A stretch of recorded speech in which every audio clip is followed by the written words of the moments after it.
Assalamu alaikum student, how are you? Hope you're all good. Today we are going to proceed chapter 5 जिसमें हम dolphin और shark मछली की story को पढ़ रहे थे कि दोनों जो मछलियां हैं वो वाटर में रहती हैं और इसमें से जो शार्क है उसका नेम ड्यूडली है, उसकी दो सिस्टर हैं और जो डॉल्फिन है उसका नेम सीमन है। ऐसे में जो सीमन है वो शार्क से बहुत ज़्यादा नफ़रत करती हैं, वो बैड टेम्पर में पड़ जाती हैं। क्योंकि उसके पास उसके साथ कोई है नहीं जिसके साथ वो क्या कर सके, प्ले कर सकें। और जब भी ड्यूडली अपने दोनों बहनों के साथ प्ले करती खेलती तो जो शार्क है जो सीमन है वो उनसे नफ़रत करते जलने लगती थी। तो आइए देखते हैं पेज नंबर 56 से प्रोसीड करते हैं। देखिए पेज नंबर 56 फर्स्ट फिगर को, इसमें आपको सीमन दिखेंगी जो डॉल्फिन है। वो क्या कह रही हैं, some day you will not be so lucky. कोई ऐसा दिन भी होगा जिस दिन आप लकी नहीं होंगी। इट मीन्स वो ये कह रहे हैं कि मैं आप पर अटैक कर लूँगी। किसको कह रही हैं, ड्यूडली और उनकी सिस्टर्स को कह रही हैं। कोई ज़रूर ऐसा दिन होगा जिस दिन आपका लक साथ नहीं देगा और उस दिन मैं आप पर अटैक करूँगी और आपके टेल्स को बाइट कर लूँगी। Simon could not bite the tail of Dudley और हिज सिस्टर। क्योंकि वो ऐसा क्यों कह रही हैं, क्योंकि वो सीमन जो हैं वो ड्यूडली और उनकी जो सिस्टर्स थी उनके टेल को बाइट नहीं कर पा रही थी, उनके ऊपर अटैक नहीं कर पा रही थी। इसलिए वो देख सकते हैं कितने एंगर में, कितने गुस्से में ये वर्ड्स कह रही हैं।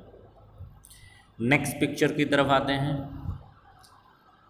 अब इसमें आपको ड्यूडली और उनकी दो सिस्टर्स दिखेंगी। देखिए क्या कह रही हैं, look out for Grammy semen, he may attack us.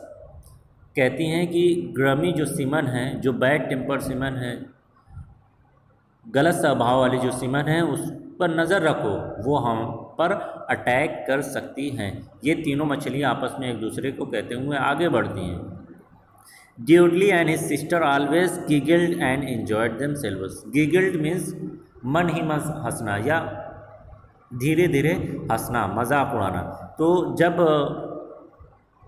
Semen उन पर अटैक नहीं कर पाती हैं, उनके टेल्स को बाइट नहीं कर पाती, तो ये दौड़ते हुए मन ही मन मुस्कुराती हैं और एक दूसरे से इंजॉय करती हैं कि देखो जो सीमन है वो हम पर अटैक नहीं कर पाई, हमारे टेल्स को बाइट नहीं कर पाई। तो ऐसे में इससे उनको मज़ा मिलती, वो मन ही मन मुस्कुराती।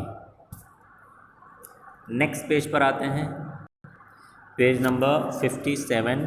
इसमें फर्स्ट पिक्चर को देखते हैं। इसमें आपको ड्यूडली और उनकी दो सिस्टर दिखाई देंगी। वो कुछ बातें कर रही हैं। क्या कह रही हैं, we play in this beautiful cool blue water. तो कहती हैं कि हम इस खूबसूरत से कूल ब्लू वाटर में खेलते हैं। Semen never play and is always sad. Semen कभी भी नहीं खेलती या कभी भी वो खेल नहीं पाती है। ऐसे में वो क्या हो जाती है, हमेशा नाराज़ हो जाती है। Sometimes Dudley and sister discuss about Simon. कभी कभी ड्यूडली और उनकी जो दोनों बहनें हैं ये बातें डिस्कस करती रहती कि जो सीमन है वो अकेले रहती है, वो कभी भी उनके साथ कोई नहीं होता जिसके साथ वो प्ले कर सकें, खेल सकें। इसलिए वो हमेशा क्या रहती हैं, सैड रहती हैं, नाराज़ रहती हैं और हम पर अटैक करने की कोशिश करती हैं। अब नेक्स्ट पिक्चर की तरफ आते हैं। नेक्स्ट पिक्चर में देख सकते हैं, इसमें आपको ड्यूडली भी दिखाई दे रही हैं और साथ में सीमन भी दिखाई दे रही हैं। Seaman is it again attacking as usual.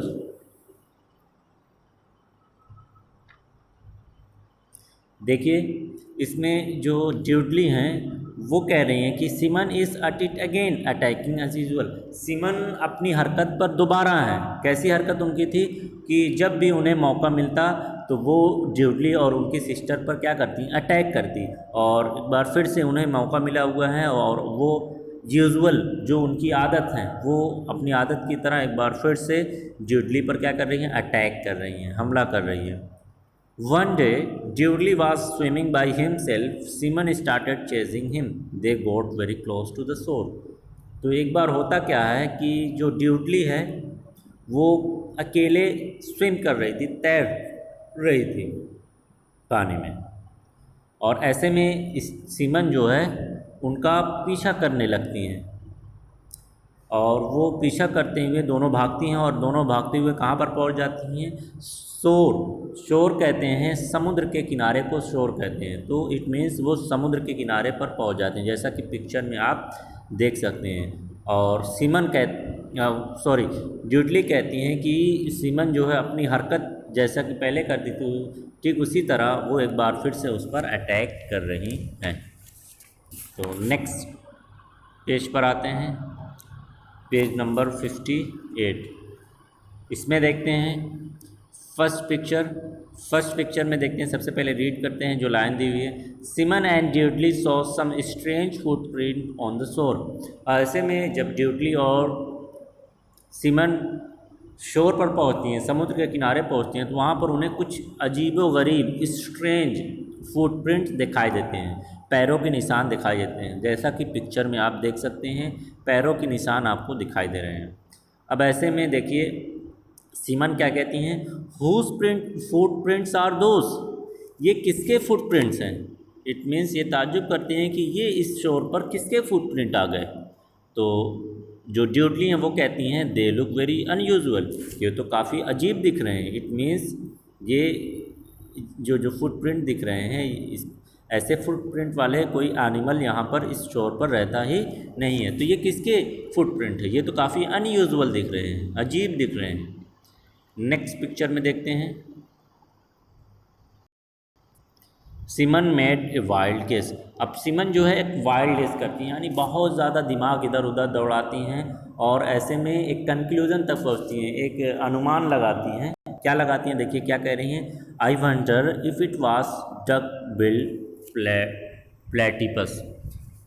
Duck bill platypus ये एक मैमल्स है। कैसा मैमल? जो ऑस्ट्रेलिया में पाया जाता है, जो एग ले करता है, अंडे देता है। आमतौर से जो मैमल्स होते हैं, मैमल्स क्या करते हैं, अपने बच्चों को दूध पिलाते हैं, लेकिन ये मैमल क्या करता है, एग लेइंग मैमल्स है, जो लैंड पर भी रहता है, वाटर में भी रहता है। इट मीन्स लैंड और वाटर दोनों पर ये रह लेता है। तो उसके बारे में बात कर रही हैं, डक बिल प्लेटिपस के बारे में बात कर रही हैं कि लग रहा है कि ये डक बिल प्लेटिपस है। आप पेज नंबर 64 पर आकर इसकी पिक्चर को भी देख सकते हैं, जो मीनिंग लिखी हुई वर्ड बैग है आपको, उसमें आपको डक बिल प्लेटिपस की पिक्चर मिल जाएगी। वहाँ से पिक्चर के थ्रू भी आप इस चीज़ को समझ सकते हैं कि डक बिल प्लेटिपस के पैर हमें लग रहे हैं। ये कौन सोचता है? सीमन सोचती हैं। तो क्लास को यहीं पर टर्मिनेट करते हैं। ओके, अस्सलाम वालेकुम।